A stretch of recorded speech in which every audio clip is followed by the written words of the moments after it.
చంద్రబాబు చేసే కుట్ర బట్టబయలైంది. టీడీపీ వీర విధేయ పోలీస్ అధికారులతో కూడిన సిట్ వేదిక సాక్షిగా చెక్ బుక్ కుతంత్రం బెడిసికొట్టింది.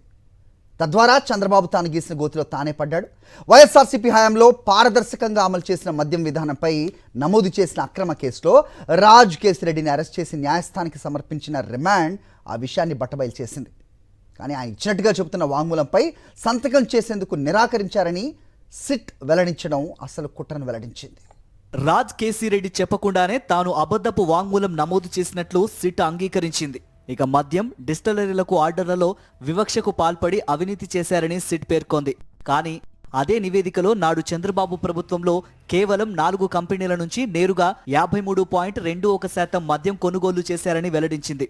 ఇక టీడీపీ ప్రభుత్వం అమలు చేసిన సీబెల్ సాఫ్ట్వేర్ను తొలగించడం ద్వారా వైఎస్ఆర్సీపీ ప్రభుత్వం మద్యం జారీలో అక్రమాలకు పాల్పడినట్లు ఆరోపించింది. మరి సీబెల్ సాఫ్ట్వేర్ ఉన్నప్పుడు కేవలం 4 కంపెనీల నుంచి ఏకంగా 13.21% మద్యం కొనుగోళ్లు ఎందుకు చేశారనే దానిపై మౌనం వహించింది. తద్వారా టీడీపీ హయాంలోనే మద్యం కుంభకోణానికి పాల్పడ్డారని గుట్టు విప్పింది. ఒక నెలకు 50 కోట్ల నుంచి 60 కోట్ల చొప్పున రాజ్ కేసిరెడ్డి వసూలు చేసి వైఎస్ఆర్సీపీలోనూ ముఖ్యులకు చేర్చారని ఒక చోట, రాజ్ కేసిరెడ్డి ఆ నిధులను దేశంలో వివిధ చోట్ల పెట్టుబడి పెట్టారని మరో చోట పరస్పర విరుద్ధంగా పేర్కొనడం ద్వారా తన దర్యాప్తులో డొల్లతనాన్ని బయటపెట్టింది. తాము బెదిరించి వేధించిన వాసుదేవరెడ్డి, సత్యప్రసాద్ తదితరులతో ఇప్పించిన అబద్ధపు వాంగ్మూలాల ఆధారంగానే దర్యాప్తు పేరిట కనికట్టు చేసినట్టు అంగీకరించింది. అంతిమంగా టీడీపీ గత 10 ఏళ్లలో చేసిన అవాస్తవ ఆరోపణలు, అభూత కల్పననే గుదిగుచ్చి దర్యాప్తు నివేదికగా ప్రజలను తప్పుదారి పట్టించేందుకే బరితెగించారన్నది స్పష్టమైంది. దర్యాప్తు పేరిట తాము సాధించింది శూన్యమని గ్రహించిన సిట్ ఏమీ చేయలేక మాజీ ముఖ్యమంత్రి వైఎస్ జగన్మోహన్ రెడ్డి పేరును నివేదికలో ప్రస్తావించడం ద్వారా ప్రజల్ని తప్పుదారి పట్టించేందుకు యత్నించింది.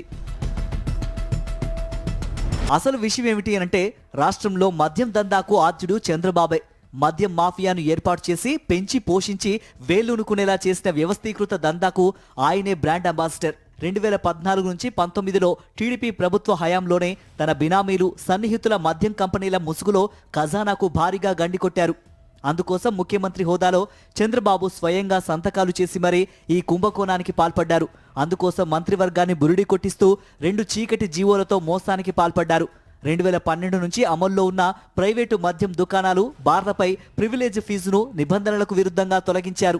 అందుకోసం చీకటి జీవోలు 218, 468 జారీ చేశారు. తద్వారా ఖజానాకు ఏటా 1300 కోట్ల రూపాయల చొప్పున 5 ఏళ్లలో 5000 కోట్లకు పైగా గండికొట్టారు.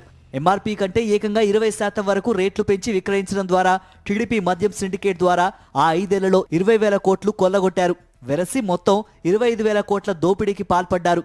ఈ విషయాన్ని రాజ్యాంగబద్ధ సంస్థ కాగ్ ఆధ్వర్యంలో స్వతంత్రంగా విధులు నిర్వర్తించే ప్రిన్సిపల్ అకౌంటెంట్ జనరల్ తన అభ్యంతరాలను వ్యక్తం చేసింది. చంద్రబాబు ముఠా భాగోతం ఆధారాలతో సహా బయటపడడంతో 2023లోనే సిఐడి కేసు నమోదు చేసింది. 2014 నుంచి 19 మధ్య టీడీపీ ప్రభుత్వంలో ఎక్సైజ్ కమిషనర్గా వ్యవహరించిన ఐఎస్ నరేష్, అప్పటి ఎక్సైజ్ శాఖ మంత్రి కొల్లు రవీంద్ర, సీఎం చంద్రబాబు తదితరులపై ఎఫ్ఐఆర్ నమోదైంది. టీడీపీ కూటమి ప్రభుత్వం అధికారంలోకి వచ్చిన తర్వాత ఆ కేసు దర్యాప్తును అటకెక్కించింది. ప్రస్తుతం సిట్ రిమాండ్ నివేదిక సాక్షిగా చంద్రబాబు ప్రభుత్వం మద్యం విధానంలో అక్రమాలు మరోసారి వెల్లడయ్యాయి. ఇప్పటికైనా సిఐడి ఆ కేసు దర్యాప్తు చేపట్టాలని లేదా సిబిఐకి అప్పగించాలని నిపుణులు డిమాండ్ చేస్తున్నారు. మరి ముఖ్యమంత్రి చంద్రబాబు అందుకు సిద్ధమేనా అని వైఎస్ఆర్సీపీ సవాల్ విసురుతోంది.